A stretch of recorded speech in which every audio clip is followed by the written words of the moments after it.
మంత్రాలయంలో Janasena party కార్యకర్తల సమావేశం జరిగింది. ఈ సమావేశానికి మంత్రాలయం మండలం, కొసిగి మండలం, కౌతాళ మండలం జనసేన పార్టీ 4 మండల నాయకులు, కార్యకర్తలు పెద్ద ఎత్తున పాల్గొన్నారు.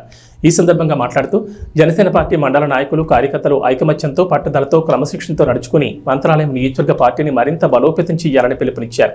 పవన్ కళ్యాణ్ ఉప ముఖ్యమంత్రిగా బాధ్యతలు చేపట్టే సందర్భంలో పవన్ కళ్యాణ్ కలవడం జరిగిందన్నారు.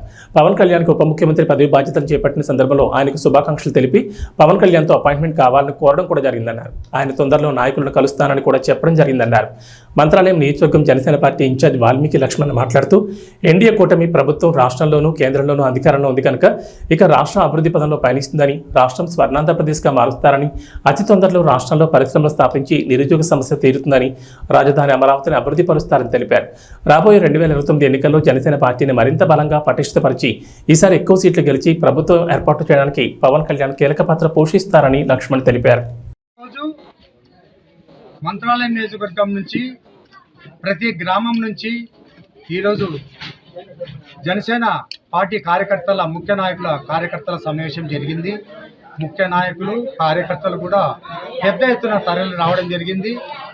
ఈ సభా కార్యక్రమానికి సభాధ్యక్షుడిగా మన చిన్న గారు వివరించారు. తర్వాత నేను కార్యకర్తల గురించి సందేశం ఇవ్వాల్సింది మీ ద్వారా, టీవీ ద్వారా నేను ఇవ్వాల్సింది ఒకటే. జనసేన పార్టీ ఈరోజు మన రాష్ట్రంలో బలమైన పార్టీగా అవతరించడానికి మన పవన్ కళ్యాణ్ గారి కృషి ఎంతో ఉంది. ఎన్డీఏ కూటమి ఈరోజు ఆంధ్రప్రదేశ్లో ఘన విజయం సాధించిందంటే అది ఒక్క పవన్ కళ్యాణ్ గారి వల్లే సాధ్యమైంది. ఈరోజు ఎన్డీఏ కూటమి కూడా కేంద్రంలో కూడా మోదీ గారు కూడా ప్రధానమంత్రిగా 3వసారి ప్రధానమంత్రిగా ప్రమాణ స్వీకారం చేయడం జరిగింది. అందులో భాగంగా ఈసారి కేంద్రంలోనూ రాష్ట్రంలోనూ మన ప్రభుత్వమే ఉంది కనుక ఈసారి మన ఆంధ్రప్రదేశ్ రాష్ట్రం అభివృద్ధి దిశగా అడుగులు వేస్తుందని ఈ సభాముఖంగా కార్యకర్తలకు నేను తెలుపుతున్నా. ఇకపోతే ఎన్డీఏ కూటమిలో జనసేన పార్టీ కూడా ఒక భాగము. ఈ పవన్ కళ్యాణ్ గారికి ఉప ముఖ్యమంత్రిగా పదవి ఇచ్చి ఆయనకు ఎంతో ఘనంగా ఇది చెప్పడం జరిగింది.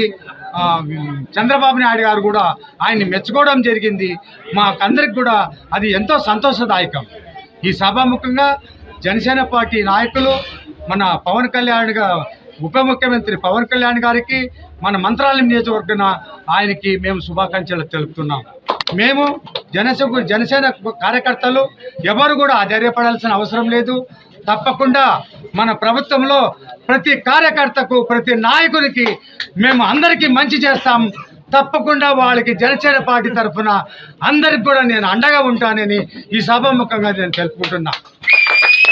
మన మంత్రాలయ నియోజకవర్గంలో ప్రతి జనసేన నాయకుడు కూడా చాలామంది కూడా చాలా సంవత్సరాల నుంచి కూడా కష్టపడి పార్టీని ఈ దిశగా ఈ స్థాయికి తెచ్చిన వాళ్ళు ప్రతి నాయకుడు కూడా ఈ సభాముఖంగా నేను చేతులెత్తి నమస్కారం చేసుకుంటున్నాను.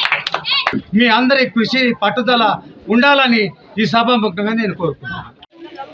బాబు ఇట్లా చూడండి, అందరూ ఇట్లా చూడండి. తినా ఇక్కడ చూడు, తినా ఒక నిమిషం.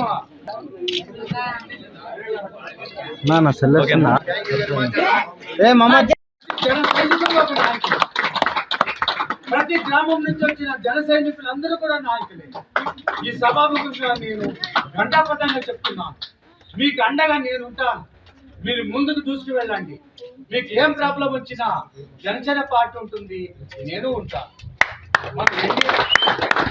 మన ఎన్డీఏ కూటమి ప్రభుత్వం ఉంటుంది. కానీ మీరు ఎవరు ఆధారపడాల్సిన అవసరం లేదు.